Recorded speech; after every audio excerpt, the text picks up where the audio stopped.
Hello students, welcome to Vision Study Hub, and now we have reached to the lecture number 5 of vectors. And in this lecture we will learn the multiplication of vectors, and there are different methods of multiplication of vectors. All those methods we will learn here, and it is very important in understanding the vectors and its directions. Vector के multiplication की बात कर रहे हैं तो कहीं ना कहीं वेक्टर का मल्टीप्लिकेशन कई तरीके से होते हैं। उसमें एक होता है स्केलर विथ वेक्टर, यानी एक वेक्टर से स्केलर का मल्टीप्लिकेशन कैसे होता है ये, और दूसरी चीज़ है वेक्टर विथ वेक्टर, यानी वेक्टर का वेक्टर से मल्टीप्लिकेशन होता है। तो इस मल्टीप्लिकेशन में दो तरह का होता है, एक डॉट प्रोडक्ट होता है, एक क्रॉस प्रोडक्ट होता है। डॉट प्रोडक्ट का एग्जाम्पल देंगे तो सिंपल से ऐसे समझो कि मान लें फोर्स एफ है, एफ का डिस्टेंस यानी डिस्प्लेसमेंट से मल्टीप्लिकेशन होता है, तो इस मल्टीप्लिकेशन को डॉट प्रोडक्ट कहते हैं, और इससे जो आंसर आता है वो वर्क आता है ना। ये फिजिक्स का पार्ट है, 9th में भी आप पढ़े थे, work equal to force into displacement, ये पढ़े थे 9th में।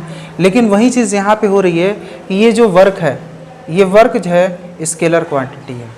ये क्या है? स्केलर क्वांटिटी है, यानी कहीं ना कहीं मेरे कहने का मतलब है कि जो डॉट प्रोडक्ट होगा उससे जो आंसर आएगा वो स्केलर आएगा। ये दोनों वेक्टर क्वांटिटी है, फोर्स भी वेक्टर है और डिस्प्लेसमेंट भी वेक्टर है। लेकिन दूसरा अगर हम देख सकते हैं तो दूसरा हम देखते हैं टॉर्क। टॉर्क आप कहीं ना कहीं इसी क्लास में पढ़ोगे। टॉर्क क्या होता है इसको थोड़ा सा समझा भी देंगे। ये होता है R cross F, R cross F. तो टॉर्क क्या होता है? टॉर्क सिंपली रोटेशनल इफेक्ट पैदा करता है। कैसे? सोचो कि कहीं ना कहीं रोटेशनल इफेक्ट का मतलब क्या हुआ? रोटेशनल इफेक्ट का मतलब हुआ कि suppose I am holding this, है ना, इसको मैं होल्ड कर रहा हूँ और मैं यहाँ पे फोर्स लगा रहा हूँ।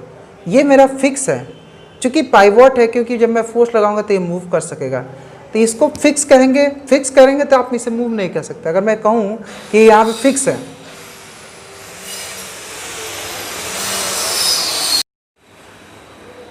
अब टॉर्क को समझने के लिए आप समझो कि मैं ऐसे पकड़ लिया, इसको खूब तेज पकड़ लिया, अब मैं इसे मूव कर रहा हूँ, ये मूव नहीं कर रहा है, मुझसे मूव नहीं कर रहा है, ये मूव नहीं कर रहा है। इसको ऐसे रख लेते हैं, ये मूव नहीं कर रहा है, तो इसे फिक्स कहेंगे।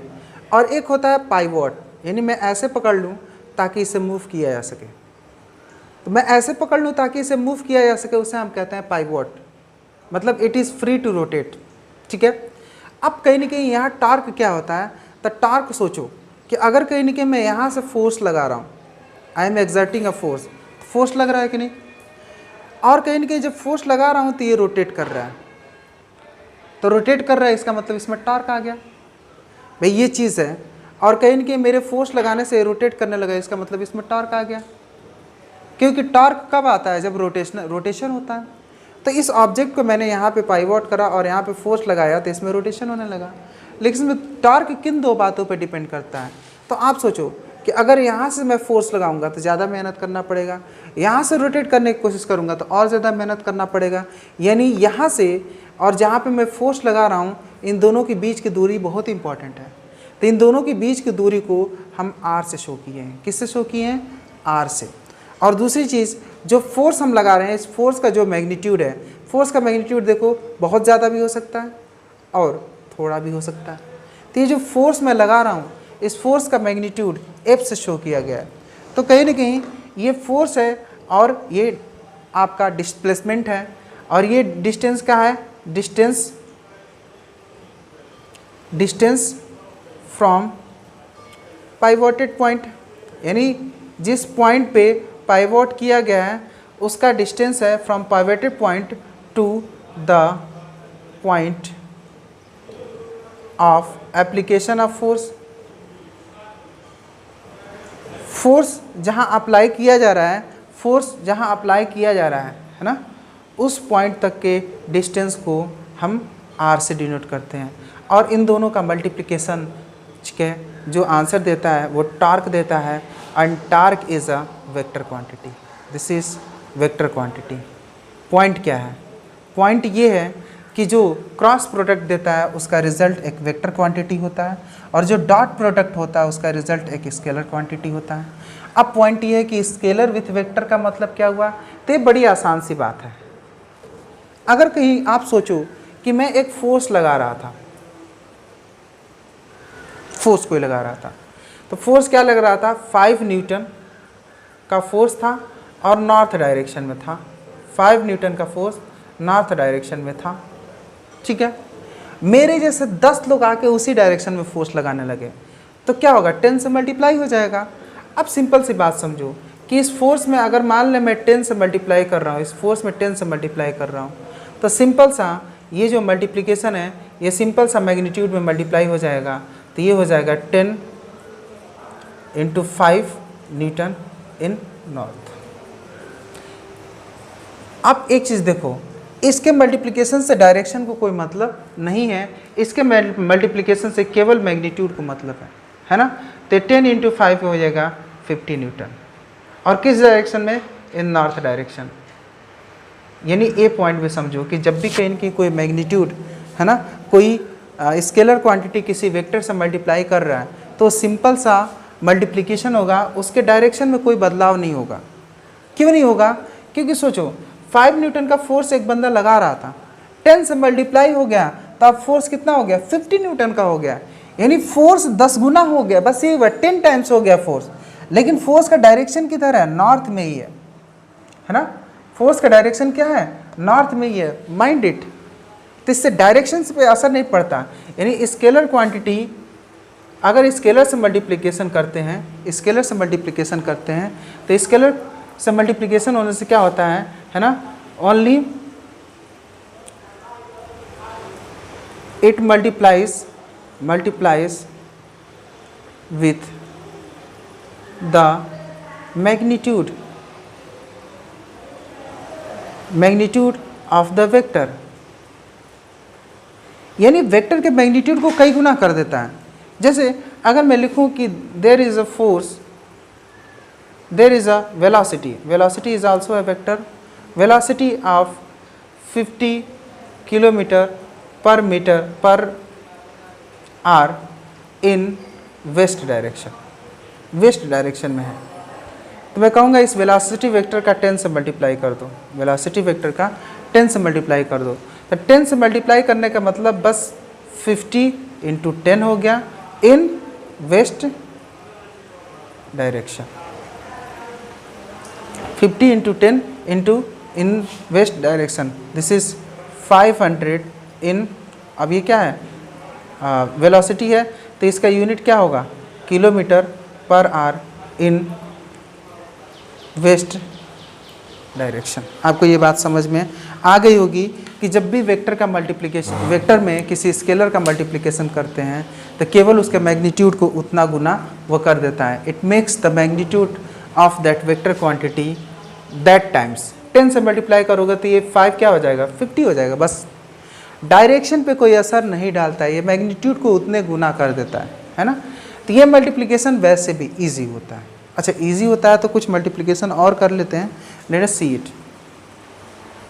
यहाँ पे कहीं ना कहीं एक फोर्स मैं लिख रहा हूँ, आप सोच रहे होगे नॉर्थ डायरेक्शन साउथ डायरेक्शन क्या लिख रहे हैं। चलो मैं ऐसे फोर्स लिख रहा हूँ, that is 4I + 7J Newton force है कोई, और कहीं ना कहीं इसका मल्टीप्लाई कर रहे हैं 10 से। किससे मल्टीप्लाई कर रहे हैं, 10 से। तो 10 इंटू F, तो क्या होगा 10 इंटू 4I + 7J न्यूटन। अब ये 4 से मल्टीप्लाई करेगा तो ये 40I हो जाएगा, और ये 10 7 से मल्टीप्लाई करेगा तो 70J हो जाएगा। बस इसका यूनिट क्या है, न्यूटन। इसका यूनिट क्या है, न्यूटन। पॉइंट क्या है, पॉइंट ये है कि एक्चुअल में तो इसे ऐसे लिखा जाता है 40I है ना, तो 40 newton in I direction and 70 newton in J direction. Actually this is written like this ना, न्यूटन साथ में लिखा जाता है। तो ऐसे करके कहीं ना कहीं इससे आप बात समझ गए कि इससे मल्टीप्लाई हो रहा है तो बस इसके जो मैग्नीट्यूड है वो क्या हो रहे हैं, उतना टाइम्स हो जा रहा है, बस यही हो रहा है। तो इसमें ज़्यादा दिमाग नहीं लगाना है, दिमाग इसमें लगाना है कि स्केलर प्रोडक्ट और वेक्टर प्रोडक्ट क्या होता है, इसे हमें समझना है। ठीक है, स्केलर प्रोडक्ट की अब हम बात करेंगे। कहीं ना कहीं एक सिंपल सा प्रोडक्ट हमने देख लिया था, कहीं ना कहीं एक स्केलर प्रोडक्ट और एक वेक्टर प्रोडक्ट था। पहले स्केलर प्रोडक्ट को समझते हैं। इसमें हमने बोला था कि इसका जो रिजल्ट आता है यानी प्रोडक्ट करने पे इज स्केलर क्वांटिटी, इसीलिए हम स्केलर प्रोडक्ट भी कहते हैं। ठीक है, इसका यूज क्या होता है? टू फाइंड द डायरेक्शन,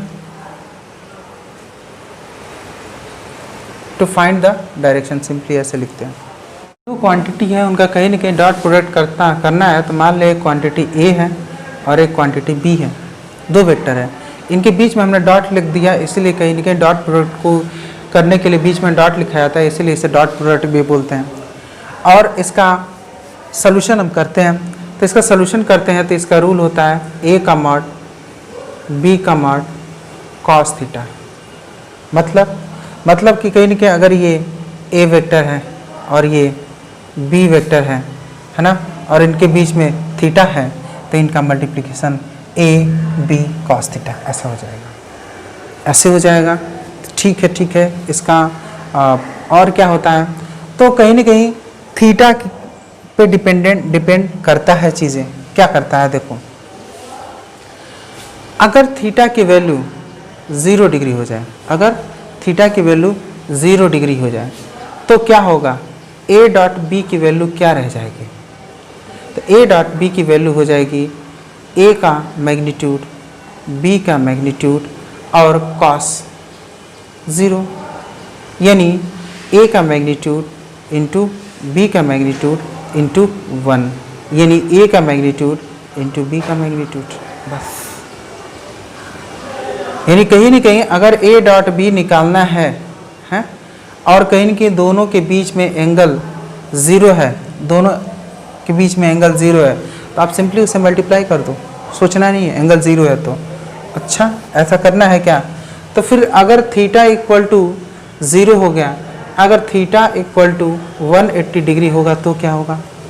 तो फिर होगा ए डॉट बी ले लो और ए का मॉड बी का मॉड कॉस 180।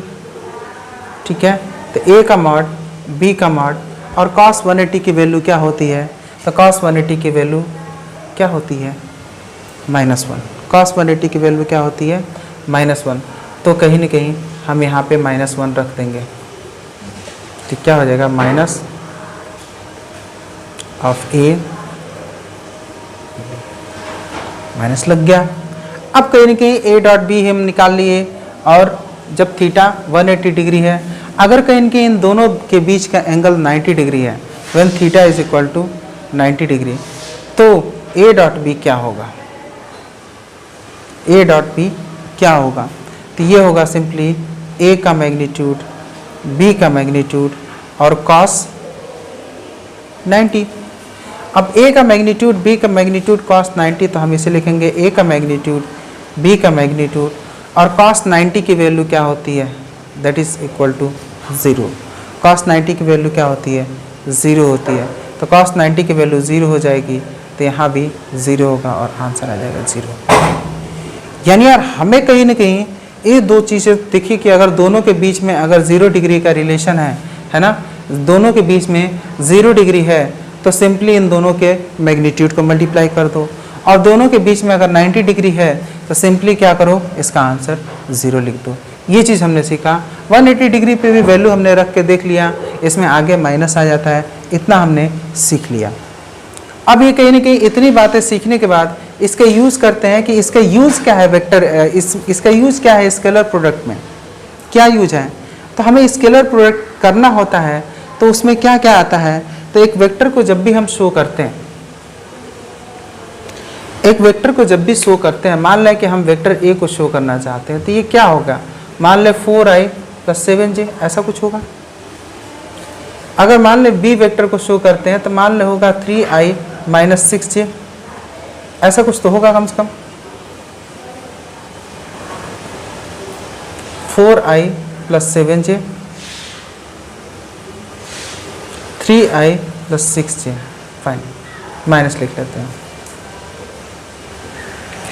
तो इस तरीके से कहीं ना कहीं दोनों वेक्टर हमें मिल गए, दो वेक्टर हमारे पास हैं। इसमें यार आई जे है, तो आई जे है, तो आई जे का एक रिश्ता समझ लेते हैं यार।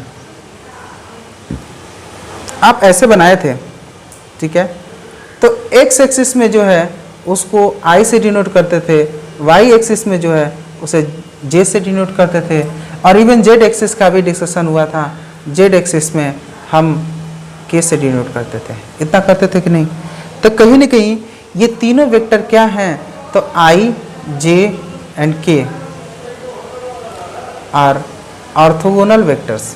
ऑर्थोगोनल वेक्टर मतलब तीनों के बीच में 90 डिग्री का एंगल बनता है, यानी आई जे के तीनों के बीच में 90 डिग्री का एंगल बनता है ना। तो angle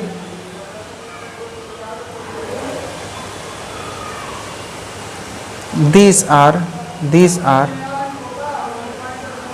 mutually perpendicular to each other।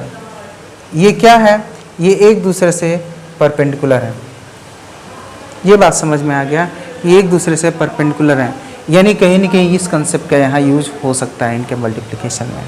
अच्छा एक और चीज़ है, अगर आई का आई से ही हम बात करें, आई का डायरेक्शन अगर आई से बात करें, आई का आई से मल्टीप्लिकेशन कर रहे हैं, जस्ट माइंड इट, यहाँ से मैं आपसे क्वेश्चन पूछूं कि if I am doing the multiplication of I dot I, इसका मतलब क्या होगा। तो आई डॉट आई का सीधा मल्टीप्लिकेशन इस रूल से होगा, क्योंकि आई और आई की बात कर रहे हो तो दोनों के बीच में डायरेक्शन क्या है, दोनों के बीच में एंगल क्या है, ज़ीरो, और आई के बीच में एंगल ज़ीरो है, तो कहीं ना कहीं इस लॉ का यूज होगा, यहाँ पे एंगल ज़ीरो वाला लॉ यूज होगा। यानी पॉइंट है कि यार इन दो लॉ का यूज करके हम मल्टीप्लिकेशन कर सकते हैं।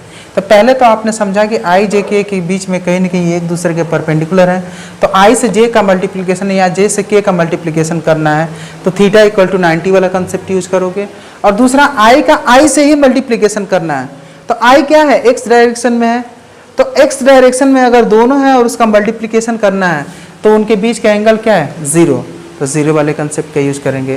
तो इन दोनों कंसेप्ट के यूज करके इसमें मल्टीप्लिकेशन हम सीख सकते हैं। Let us see how.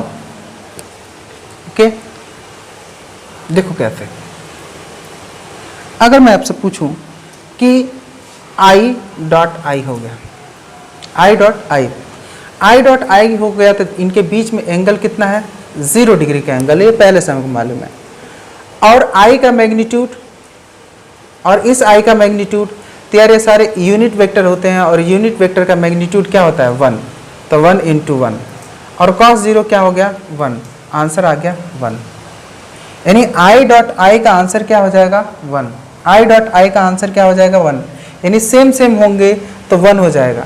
अब ऑब्वियसली अगर मैं यहाँ पे लिखूँ जे डॉट जे, तो इसको भी ऐसे लिखोगे, जे का मैग्नीट्यूड फिर जे का मैग्नीट्यूड, और जे के बीच में एंगल है 0 डिग्री का, और मैग्नीट्यूड इसका 1 हो गया, इसका भी 1 हो गया, और cos 0 1 होता है तो इसका भी 1 आएगा।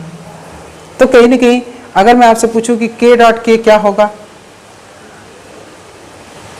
सर उसका भी 1 ही होगा, वही बात तो हो रही है बार बार। तो ये बात हमें समझ में आ गई कि i dot I equal to 1, j dot J equal to 1, और k dot K is equal to 1, यानी तीनों वैल्यू 1 होती है। तो ये चीज़ हम इरेज कर देते हैं, ये आपको समझ में आ गया कि कहीं ना कहीं इस लॉ का यूज करके, कि कहीं ना कहीं इसमें मैंने क्या करा, अगर दोनों का डॉट प्रोडक्ट करना है तो इनका पहले मैग्नीट्यूड लिखो, मैग्नीट्यूड लिख दिया, फिर कहीं कि इनके बीच का एंगल, तो आई और आई के बीच का एंगल तो 0 ही होगा, है ना, तो 0 एंगल दिया और वैल्यू लिखा तो 1 आया। तो कहीं ना कहीं आई जे के ये सब यूनिट वेक्टर हैं, तो मैग्नीट्यूड तो 1 होना ही था, और एंगल 0 है तो वैल्यू 1 हो गई, तो ओवरऑल इनकी वैल्यू आ रही है 1। ये कैसे आया, मैंने इस लॉ का यूज करके सॉल्व किया, तो ये बात आपको समझ में आ गई होगी। अब दूसरी चीज़ आपसे डिस्कस किया जाए कि आई डॉट जे की वैल्यू क्या होगी, आई डॉट जे की वैल्यू क्या होगी। तो आई डॉट जे की वैल्यू अगर पूछी जाएगी, आई डॉट जे की वैल्यू, तो आई का मैग्नीट्यूड और जे का मैग्नीट्यूड, और फिर क्या होता है, तो सर आई जे के बीच में एंगल कितने का होता है, तो 90 डिग्री का, cos 90 डिग्री, और यही 90 डिग्री का एंगल होता है तो cos 90 डिग्री होता क्या है, 0, तो हमें कोई कैलकुलेशन नहीं करना है, इसका आंसर तो 0 आने वाला है। तो जे और के में क्या होता है सर, तो जे और के रहेगा तो इसका मॉड लो, फिर के का मॉड लो, और फिर cos 90 होता है इनके बीच का एंगल, तो cos 90 की वैल्यू तो सर 0 होती है, तो फिर ये भी 0 हो गया। तो फिर मैं कहूँगा कि I और J के बीच हो गया, अब मैं कहूँगा K और I के बीच में क्या होगा, K और I के बीच में, तो k का भी मॉड लो, फिर i का भी मॉड लो, लेकिन k और i के बीच में जो एंगल है वो cos 90 यानी 90 डिग्री है, तो ये भी आंसर हो गया 0। यानी ये बात समझ में आ गया कि एक जैसे होंगे तो इनका मल्टीप्लिकेशन 1 है और अलग अलग होंगे तो इनका मल्टीप्लिकेशन 0 है। यानी i डॉट जे हो या j डॉट के हो या k डॉट i हो, सबका वैल्यू 0 हो गया। ये कैसे हुआ? तो हम इन्हीं दोनों कंसेप्ट का यूज़ करके इनकी वैल्यू को हमने एक एक करके निकाला है। ये बात आपको समझ में आ गई होगी। अगर ये बात समझ में आ गई तो अब हम इसको इरेज करते हैं और मल्टीप्लिकेशन को सीखते हैं। अब अगर मान लें यहाँ पे a डॉट बी लिखा गया और इसका मल्टीप्लिकेशन किया जा रहा है, that is 4i plus 7j फिर 3i माइनस 6j। तो यार कैलकुलेशन वैसे ही है, एक टाइप के क्वांटिटी को मतलब जब भी कैलकुलेशन करते हो तो पहले ये वाला लेते हो और इधर की तरफ कैलकुलेशन करते हो। तो 3 इंटू 4 12 i इंटू आई यानी i डॉट आई, ठीक है। फिर उसके बाद से i वाले को इससे करोगे तो 3 7 जा 21, मतलब आप इससे कर रहे हो 3 7 जा 21 i into J I dot J, ठीक है। फिर अब इसका मल्टीप्लिकेशन करो, इसका काम खत्म हो गया। अब इसका मल्टीप्लिकेशन करो, 3i माइनस 6j था। अब 6j का मल्टीप्लिकेशन करो, तो ये माइनस है और ये प्लस है, तो यहाँ क्या हो जाएगा माइनस 6 इंटू 4 24 और j इंटू आई यानी that is j dot I, ठीक है। ये हो गया। फिर इससे मल्टीप्लिकेशन करो तो माइनस प्लस माइनस 6 इंटू 7 42, ये भी ठीक है। और j इंटू जे, तो ये हो जाएगा j इंटू जे, j डॉट जे लिख देंगे। ये हमने डॉट प्रोडक्ट कर लिया। अब डॉट प्रोडक्ट कर लिया तो हमने देखा कि सेम वाला 1 हो जाता है। तो सेम वाला क्या हो जाता है 1 हो जाता है। जो सेम है उसकी वैल्यू 1 हो जाएगी, तो ये हो जाएगा 12 इंटू 1 और ये क्या हो जाएगा माइनस 42 इंटू 1। और जो डिफरेंट वाला है वो 0 हो जाता है, जो अलग अलग वाला 0 है। तो i डॉट जे है तो ये क्या होगा 21 और i डॉट जे क्या हो जाएगा 0 माइनस 24 और ये j डॉट आई फिर डिफरेंट वाला है तो वैल्यू 0। तो ये क्या होगा आंसर? तो यहाँ आंसर 12 इंटू 1 12 होगा और ये क्या होगा 0 और ये क्या होगा 0 और ये होगा 42। तो यार कैलकुलेशन करते समय हमें ये दिखा कि यार जो सेम वाले हैं वही तो जिंदा है, सेम वाले जिंदा हैं और जो अलग अलग वाले हैं वो मर गए। भाई इनके अस्तित्व तो खत्म हो गए, तो 0 हो गए, यही दोनों जिंदा है ना। यानी जब हम मल्टीप्लिकेशन कर रहे हैं तो सारा मल्टीप्लिकेशन क्यों करें, हम सेम वाले का मल्टीप्लिकेशन कर देंगे कि जो जिंदा है वही तो आंसर देगा। ये जो दोनों मर गए ये क्या आंसर देंगे? नहीं, यही दोनों जिंदा है तो यही दोनों आंसर देंगे। यानी सेम वाले का मल्टीप्लिकेशन कर दो आंसर मिल जाएगा। तो कैसे करें सर? तो देखो हम डायरेक्ट यहाँ से कर रहे हैं, देखो हम कोई लॉ वा नहीं यूज़ करेंगे, यहाँ से डायरेक्ट मल्टीप्लिकेशन कर रहे हैं। कैसे? 4 इंटू 3 12 हो गया, 7 इंटू 6 माइनस 42, 12 माइनस 42 कितना हो गया 0 3 माइनस 13। इसे भी सॉल्व करो, ये भी आ गया माइनस 13। पॉइंट क्या है? पॉइंट ये है कि ये इतना जो मल्टीप्लिकेशन का तरीका मैंने बताया वो इस लॉ के हिसाब से बताया। फिर मैंने दूसरा मल्टीप्लिकेशन का तरीका बताया वो दोबारा मैं समझा दूंगा अभी, लेकिन कहीं न कहीं इससे ये आपको तो समझ में आ गया कि यार सेम वाले का गुणा करो ना, जो डिफरेंट वाले हैं वो तो 0 हो जा रहे हैं, तो 0 हो जा रहे हैं तो उनका मल्टीप्लिकेशन करने की क्या ज़रूरत है, सेम वाले का करो। तो इससे हमने मल्टीप्लिकेशन का एक नया मेथड निकाल लिया। नया मेथड क्या निकाल लिया कि i वाले का i से कर लेंगे, j वाले का j से कर लेंगे, डायरेक्ट आंसर लिख देंगे। तो कैसे? तो ये तो रियल तरीका था मल्टीप्लिकेशन का, लेकिन जब हमने करा तो हमने ये देखा कि डिफरेंट वाले 0 हो जा रहे हैं, तो सेम वाले का ही करो फिर। तो हमने जो नया मेथड निकाला वो क्या करा, इसको इरेज करते हैं, ये आपको समझ में आ गया होगा। हमने क्या करा कि ये जो मल्टीप्लिकेशन है इसमें हमने देखा i और i का देख लेते हैं तो 4 इंटू 3 यानी दैट इज 12, और j का देख लेते हैं 7 into 6 that is -42 and that is -30। तो अब भी तो आंसर आपको डायरेक्ट मिल गया। तो मल्टीप्लिकेशन का तरीका अगर i j के फॉर्म में है तो मल्टीप्लिकेशन करना आसान है, मल्टीप्लिकेशन करना आसान है। तो ये बात तो हम सीख गए कि a डॉट b का मल्टीप्लिकेशन करना हम सीख गए i j के टर्म में। लेकिन क्वेश्चन ये पूछ सकता है कि what is the angle between a dot b। तो हम फॉर्मूले पे जाएंगे फिर से कि a डॉट b अगर हमें करना है तो ये होता है a का मैग्नीट्यूड, b का मैग्नीट्यूड और होता है cos थीटा। ये थीटा क्या है, a और b का एंगल है, लेकिन a और b का मैग्नीट्यूड तो हमें नहीं मालूम है, तो इसका मैग्नीट्यूड मालूम करते हैं। चलिए, तो ये बात अभी आपको अब तक समझ में आ चुकी होगी, और इस कंसेप्ट के हिसाब से हम कहीं ना कहीं कैलकुलेशन करेंगे। This concept is very very very important. And ये जो थीटा एंगल है, theta is angle between A and B, theta is angle between A and B. ये भी माइंड करने वाली बात है। Just I am writing this also, theta is angle between vector A and vector B, जो दो vector ले रहे हैं उनके बीच के एंगल। दूसरी चीज़ हमने ये बताया था कि अगर आई जे के टर्म में हम डॉट प्रोडक्ट को देखते हैं तो सेम वाला की वैल्यू 1 हो जा रही है और डिफरेंट वाले की वैल्यू 0 हो जा रही है। तो इससे कहीं ना कहीं मल्टीप्लिकेशन का एक कंसेप्ट निकल के आया। तो क्या है, आई वाले का आई से, जे वाले का जे से हमें करना है।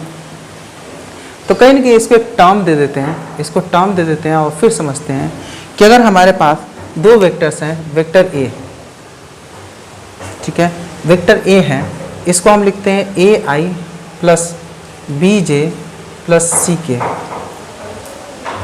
ठीक है, या हम इसे लिख सकते हैं A one I plus A two J plus A three K. तो फिर वेक्टर बी को क्या लिख सकते हैं, तो लिखते हैं B one I B two J plus B three K. ये तो हो गया। अगर मैं ए डॉट बी करूँगा तो यही चीज़ हमने पिछले वाले से सीखा, सेम वाले का मल्टीप्लिकेशन कर लो। तो ए आई का करेंगे तो ये हो जाएगा ए वन बी वन, जे का करेंगे तो हो जाएगा ए टू बी टू, और के का करेंगे तो हो जाएगा ए थ्री बी थ्री। तो ये कंसेप्ट हर जगह लगाना है। जब भी आप डॉट प्रोडक्ट कर रहे हो, आई जे के फार्म में है, आई वाले का आई के साथ, जे वाले का जे के साथ और के वाले का के के साथ। अगर मान लें ऐसा ही कोई वेक्टर है, एक वेक्टर p और वेक्टर q आपके सामने दे दिया।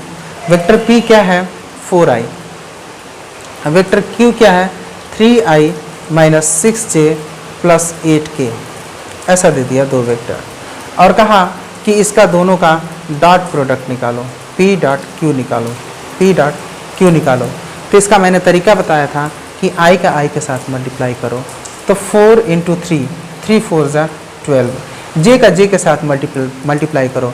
तो क्या j है, नहीं, इसमें j नहीं है, तो मल्टीप्लाई कैसे करोगे, नहीं होगा। k का k के साथ मल्टीप्लाई करो, k नहीं है सर ऊपर वाले में, तो फिर आंसर 12 होगा। आई मैंने दिखा, मल्टीप्लाई कर दिया 12, उसके अलावा नहीं दिखा। j इसमें है, इसमें j है ही नहीं, तो मल्टीप्लाई किससे करेंगे, तभी वैसे ही 0 हो गया, यानी 4 इंटू 3 दैट इज 12, ये आंसर हो गया। तो आप मल्टीप्लिकेशन कर सकोगे बड़ी आसानी से, डॉट प्रोडक्ट का मल्टीप्लिकेशन आप कर सकोगे। लेकिन अभी जो सीखना इसमें इंपॉर्टेंट हो जाता है कि मल्टीप्लिकेशन तो कर लेंगे सर, इसके बीच का एंगल कैसे निकालते हैं, उसको हम सीखते हैं, how to find the angle between the two vectors. तो कहीं ना कहीं हमारे पास अगर दो वेक्टर्स हैं, एक वेक्टर p है और एक वेक्टर q है, दोनों वेक्टर के बीच में एंगल बताना है। तो कैसे बताएंगे, मान लें ये है 4i प्लस 6j, ये है 3i minus 6j plus 6k, ऐसा वेक्टर है, इसमें k भी है, यानी z डायरेक्शन भी है। तो अगर आपसे पूछा जाएगा कि इसका मल्टीप्लिकेशन करना है, मतलब इसके बीच का एंगल बताना है, तो क्वेश्चन ये हो सकता है, find angle between p and q। Question ऐसा है। तो अगर कहीं ना कहीं आपके साथ ऐसा क्वेश्चन है तो इसका सॉल्यूशन क्या बनेगा। तो हम जानते हैं कि अगर p वेक्टर है और q वेक्टर है, इसका अगर हम कहीं ना कहीं डॉट प्रोडक्ट करना चाहते हैं तो P का मॉड लेंगे, फिर Q का मॉड लेंगे और फिर इनके बीच में जो एंगल होगा उसका हम कॉस लेंगे, है ना। तो इसका मतलब ये कुछ ऐसा बना होगा, अगर P ये है और Q ये है तो ये एंगल थीटा होगा। ये बात आपको समझ में आना चाहिए। तो यही थीटा एंगल हमें निकालना है, यही थीटा एंगल हमें निकालना है। ये बात आपको क्लियर हो गई होगी। तो फिर कैसे करेंगे, तो फिर करो ना, यहाँ पे पहले इसको निकालने के लिए क्या चाहिए, तो पहले हम P डॉट Q तो निकाल ही लेंगे डायरेक्ट निकालने का तरीका हमें मालूम है, वो क्या है, उस तरीके को मैं फिर से लिखता हूँ।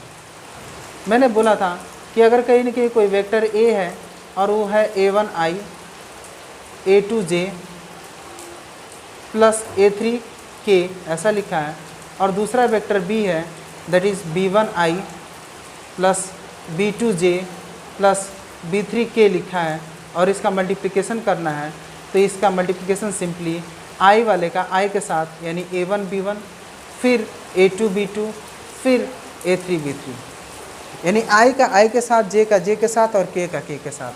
तो यहाँ पे देखो, अगर इसका मल्टीप्लिकेशन करेंगे तो i का i के साथ 3 × 4 12, j का j के साथ 6 × 6 36 और प्लस माइनस माइनस, और k का k के साथ तो k है ही नहीं, ये क्या हो गया, आंसर इज -24, आंसर इज -24। तो कहीं ना कहीं -24 तो आ गया मल्टीप्लिकेशन करके। फिर पॉइंट क्या है, पॉइंट ये है कि कहीं ना कहीं अगर P डॉट Q हम लिखते हैं तो इसको हम ऐसे भी लिख सकते हैं, P का मॉड Q का मॉड कॉस थीटा। तो P का मॉड क्या है, तो P का मॉड क्या है, तो P देखो 4 और 6 है, तो ये हो जाएगा 4 का स्क्वायर प्लस 6 का square, that is 16 and this is 36 and this is root 52। तो Q का मॉड क्या है, यहाँ पे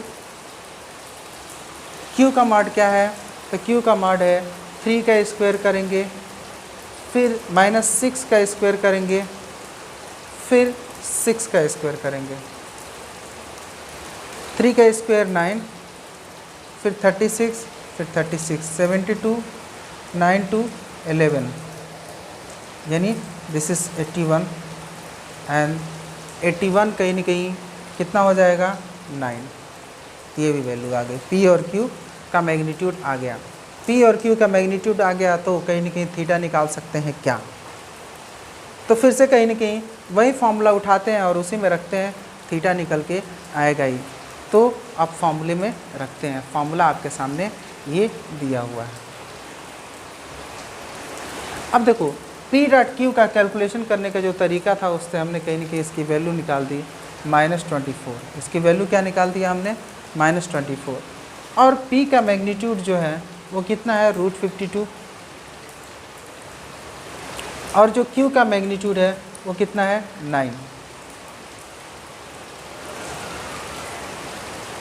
9 है, और ये क्या हो गया कॉस थीटा।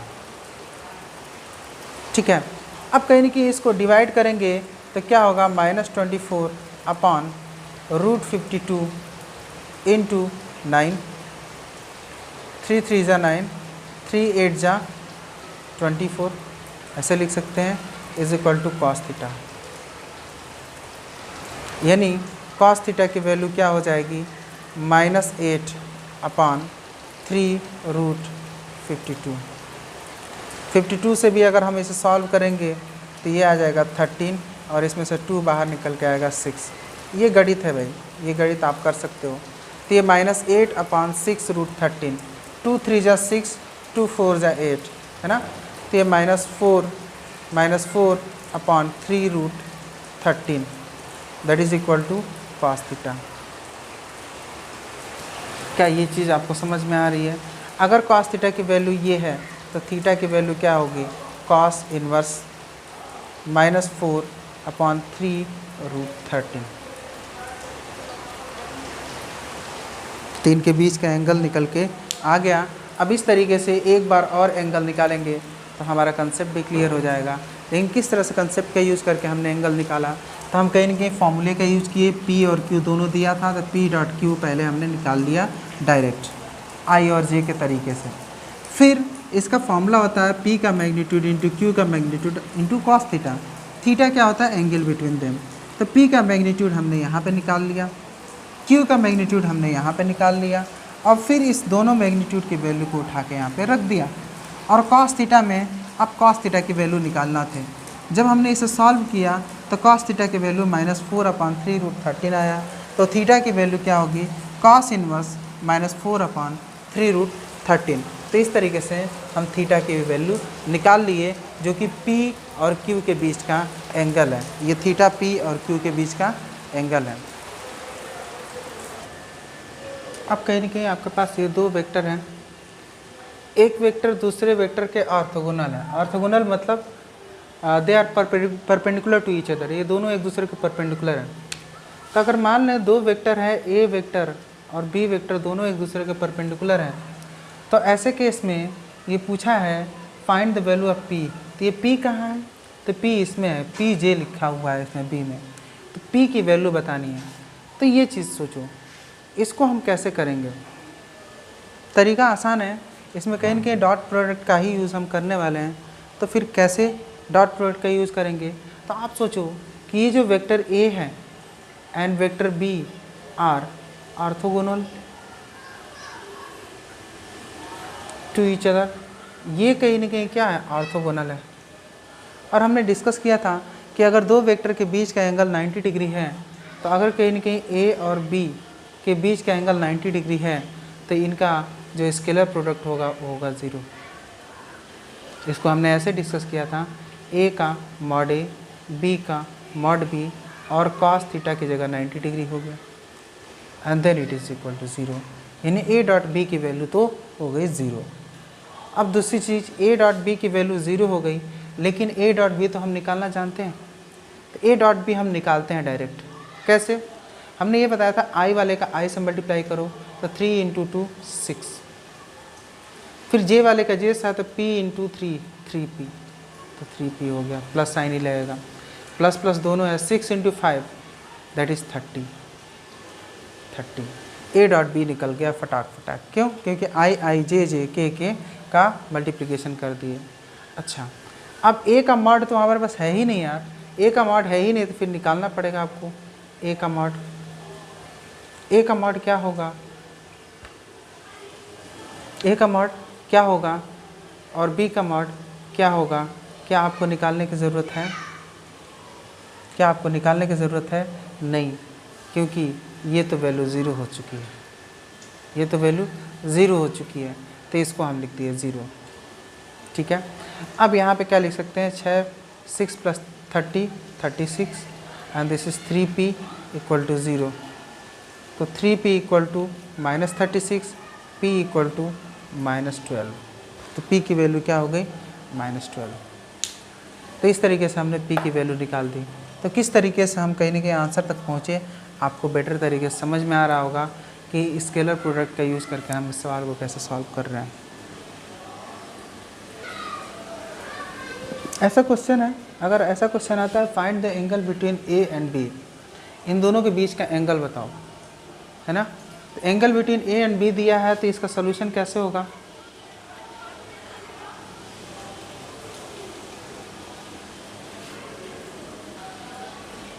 इसका सोल्यूशन कैसे होगा? तो कहीं ना कहीं इसका सोल्यूशन देखते हैं।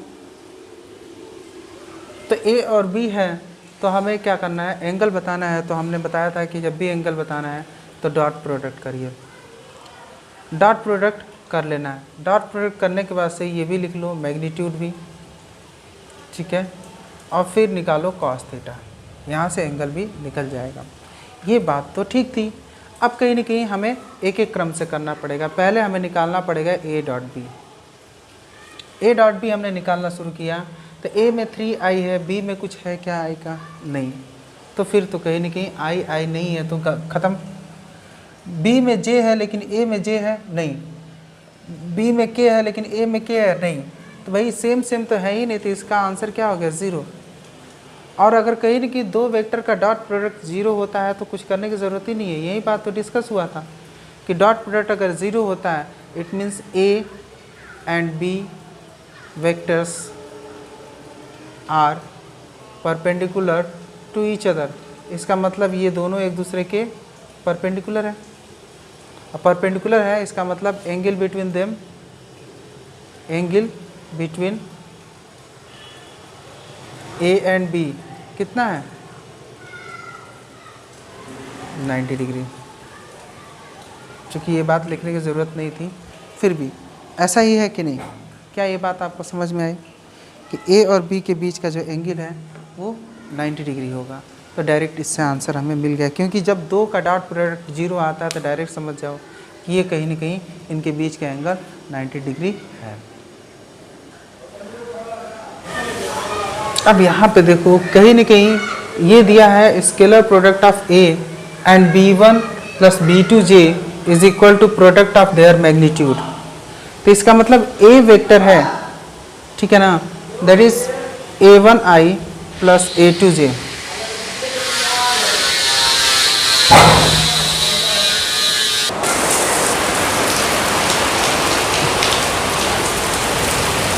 आपको कहीं न कहीं दिया है कि एक ए है ना, ए वेक्टर को मैं पहले लिख दे रहा हूँ। ए वेक्टर है a1i प्लस a2j और दूसरा वेक्टर है b1i प्लस b2j। तो जो भी है इसको हम b मान लेते हैं, b1i प्लस b2j दो वेक्टर्स हैं। अब इन दोनों वेक्टर्स का कह रहा है कि is equal to the product of A, scalar product of A and B. तो ए और बी का स्केलर प्रोडक्ट क्या होगा?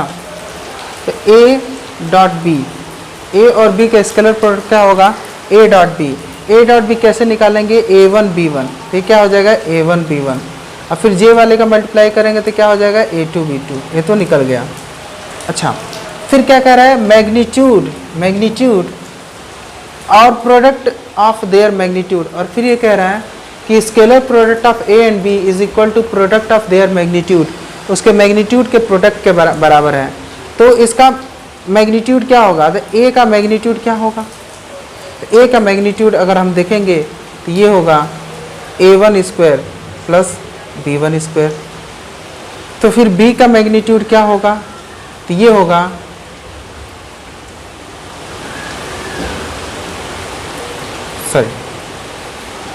a1 square plus a2 square होगा और b वाले का मैग्नीट्यूड होगा b1 square plus b2 square. ये हो गया, ये इन्फॉर्मेशन मिल गया। अब कह रहा है ये दोनों बराबर है, तो इससे क्या मिलने वाला है?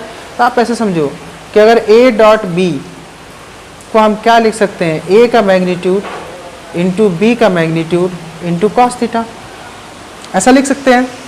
अब देखो यहाँ कहीं ना कहीं a और b का जो ये जो लिखा हुआ है ये क्या है? This is product of magnitude of a and b। a और b के मैग्नीट्यूड का प्रोडक्ट है। और ये क्या है?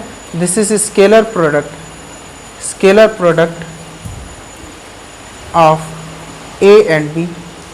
a और b का स्केलर प्रोडक्ट है ना। तो कहीं ना कहीं ये दोनों इक्वल है, ऐसा दिया हुआ है। दोनों इक्वल है तो फिर तो सोचना ही नहीं है, इसका मल्टीप्लिकेशन इससे, इसका डिवीज़न इससे कर दो, इसका डिवीज़न इससे करोगे तो पूरा पूरा कट जाएगा। तो ये हो जाएगा 1 और ये हो जाएगा 1। तो इसका मतलब इससे निकल के क्या आया कि कॉस थीटा की वैल्यू क्या हो जाएगी? 1। तो थीटा की वैल्यू कब होगी? 0। थीटा इक्वल टू 0 पे ही कॉस थीटा की वैल्यू 1 होती है, यानी दोनों के बीच एंगल कितना है? 0। तो यार मैंने ये दोनों लिखा है, इसकी तो ज़रूरत ही नहीं पड़ी। तो हाँ, इसकी ज़रूरत नहीं पड़ी, लेकिन इसको मैंने निकाला है ये समझाने के लिए कि आप ध्यान से देखो कि a डॉट बी जब हमने निकाला है तो ये भी कहीं ना कहीं एक स्केलर क्वांटिटी आई है और a और b का मैग्नीट्यूड जो निकालेंगे ये भी स्केलर क्वांटिटी है, इसीलिए ये एक दूसरे को कट करके 1 कर सकते हैं, है ना। बस इतना समझाने के लिए किया है। यानी इसमें इसका कोई यूज नहीं था, इसमें केवल यही यूज था कि a dot B equal to A का मैग्नीट्यूड इंटू बी का magnitude cos theta. a dot B that is scalar product of a and b और a mod then b mod इसका मतलब product of magnitude of A and B, दोनों बराबर है, पहले से दिया है तो इन दोनों को काट दो, आ गया 1 and that is cos theta. तो कॉस थीटा इक्वल टू 1 तो थीटा इक्वल टू 0। तो आपको आंसर थीटा की वैल्यू 0 हो गई। यानी इन दोनों ए और बी, यानी इसको हमने क्या माना था, बी माना था, तो ए और बी वेक्टर के बीच का एंगल कितना हो गया, 0 डिग्री। यानी ये दोनों एक ही डायरेक्शन में। कहीं ना कहीं अगर दो वेक्टर है, उनका कहीं ना कहीं मल्टीप्लिकेशन है, एक प्रोडक्ट है, तो वो कम्यूटेटिव लॉ को फॉलो करता है कि नहीं, ये बड़ा इंपॉर्टेंट हो जाता है जानना। मतलब क्यों ऐसा जानना शुरू हो जाता है, क्योंकि सोचो मान ले कभी आप ए डॉट बी है और कभी आपको लिखना पड़ जा रहा है सवाल सॉल्व करते करते उसे बी डॉट ए, ठीक है। तो क्वेश्चन होता है कि क्या A dot B dot A के बराबर है। अगर A dot B dot A के बराबर है, इसका मतलब कम्यूटेटिव लॉ को फॉलो कर रहा है ना। इसका मतलब ये भी हुआ कि अगर ए डॉट बी कहीं लिखा हुआ है तो आप उसे बी डॉट ए लिख सकते हो। अगर ऐसा हुआ, अगर ये कम्यूटेटिव लॉ को फॉलो कर रहा है, यानी कोई क्वेश्चन कर रहे हो वहाँ ए डॉट बी लिखा है, दूसरे क्वेश्चन में उसे बी डॉट ए लिखने की ज़रूरत है सवाल सॉल्व करते समय, तो ए डॉट बी को क्या बी डॉट ए लिख सकते हैं। तो लिख सकते हैं कि नहीं, ये इस बात पे डिपेंड करता है कि ये जो स्केलर प्रोडक्ट है ये कम्यूटेटिव लॉ फॉलो करता है कि नहीं। इसीलिए ये बात जानना बहुत इंपॉर्टेंट हो जाता है। तो फिर कहीं ना कहीं ये कम्यूटेटिव लॉ को फॉलो करता है कि नहीं, ये बात हमें जानना है, ठीक है। तो इसे कैसे जानेंगे, तो आप सोचो ए डॉट बी होता क्या है। तो अगर कहीं ना कहीं ये ए है, ये बी है, ए है, ये बी है, तो ए डॉट बी क्या है, एंटी क्लॉकवाइज डायरेक्शन में जो एंगल होता है यही ए डॉट बी को बता रहा है। तो ए डॉट बी यही है, ए डॉट बी दोनों के बीच का एंगल थीटा है। तो ए डॉट बी मतलब एंगल ए से बी को जा रहा है, ए डॉट बी मतलब एंगल ए से बी को जा रहा है ना। तो बी डॉट ए क्या हुआ, बी डॉट ए क्या हुआ, तो ए डॉट बी यानी ए से बी तक का एंगल दिखाया रहा है, और बी डॉट ए रहेगा तो क्या होगा, तब हम बी से ए तक का एंगल देखेंगे, यानी we will start from B and then go to A. तो अगर ये एंगल थीटा है तो ये वाला एंगल क्या होगा, तो सिंपल सा ये एंगल होगा 360 माइनस थीटा, है ना। तो कहीं ना कहीं इन दोनों के एंगल को हम समझ गए। तो ए डॉट बी हम यहाँ लिखते हैं, ए डॉट बी क्या होगा, तो ए का मॉड बी का मॉड कॉस थीटा, यही होता है। फाइन, ये तो यही हो गया। तो बी डॉट ए क्या होगा, बी डॉट ए, तो बी का मॉड फिर ए का मॉड और उसके अलावा क्या होता है, कॉस थीटा, थीटा मतलब एंगल बिटवीन देम। तो बी डॉट ए है तो बी से ए की तरफ आओ, बी से ए की तरफ एंटी क्लॉकवाइज। तो ये एंगल जो बन रहा है वो 360 माइनस थीटा है, तो यहाँ पे हम लिखेंगे 360 माइनस थीटा। तो फिर ये क्या हो जाएगा, बी और ए। अब ये दोनों कहीं ना कहीं वैल्यूज़ हैं, तो ए भी लिखो या बी ए लिखो, क्या इससे कोई फ़र्क पड़ेगा, नहीं। ये मैग्नीट्यूड है, मैग्नीट्यूड एक पॉजिटिव वैल्यू होती है। और 360 माइनस थीटा, तो 360 माइनस थीटा कॉस थीटा करेंगे तो क्या आएगा, कॉस 360 माइनस थीटा। तो हम कहीं ना कहीं ऐसे सॉल्व किए हैं ACTS। तो पहले और इसमें कॉस थीटा क्या होता है, पॉजिटिव होता है। तो 360 माइनस थीटा इसमें आने वाला है, यानी इसमें यहाँ कहीं आएगा 360 माइनस थीटा। तो जब इसी में आएगा तो इसमें कॉस क्या होता है, पॉजिटिव होता है। भाई यहाँ तक ये जो घूमोगे यहाँ पे आओगे तो ये 360 होता है, और इससे जस्ट पहले है, इसका मतलब 360 माइनस थीटा हो सकता है। तो कॉस 360 माइनस थीटा क्या हो जाएगा, तो cos 360 minus theta cos theta ही होगा, यानी वही वैल्यू होगी। जब वही वैल्यू होगी तो फिर हम इसे लिख सकते हैं कि B dot A is again A mod B mod cos theta. तो यार बी डॉट ए की वैल्यू भी यही है और ए डॉट बी की वैल्यू यही है, तो इसका मतलब हम क्या कह सकते हैं कि A dot B is equal to B dot A. इसका मतलब it follows commutative law, it follows commutative law, commutative law को फॉलो करता है। ये इम्पॉर्टेंट पोर्शन होता है क्योंकि इसकी ज़रूरत पड़ जाती है कई जगह, इसलिए ये बताना ज़रूरी है। तो ये बात समझ में आपको आ गई होगी। तो कहीं ना कहीं अगर वर्क डन की बात करेंगे तो हमने कहा कि वर्क डन की बात करते थे तो फोर्स और डिस्टेंस, डिस्प्लेसमेंट, फोर्स और डिस्प्लेसमेंट का डॉट प्रोडक्ट है वर्क डन। तो क्या हम इसे ऐसे लिख सकते हैं डिस्प्लेसमेंट और फोर्स का डॉट प्रोडक्ट है? तो हाँ, ये दोनों बात सही है। फोर्स और डिस्प्लेसमेंट कहो या डिस्प्लेसमेंट और फोर्स का डॉट प्रोडक्ट, दोनों बातें सही बनती है। क्यों? क्योंकि कहीं ना कहीं डॉट प्रोडक्ट में ऐसा ही है, जिनके बीच ये रिलेशन है वो दो वेक्टर को आप दोनों तरीके से लिख सकते हो। यही कम्यूटेटिव लॉ के कहने का मतलब है।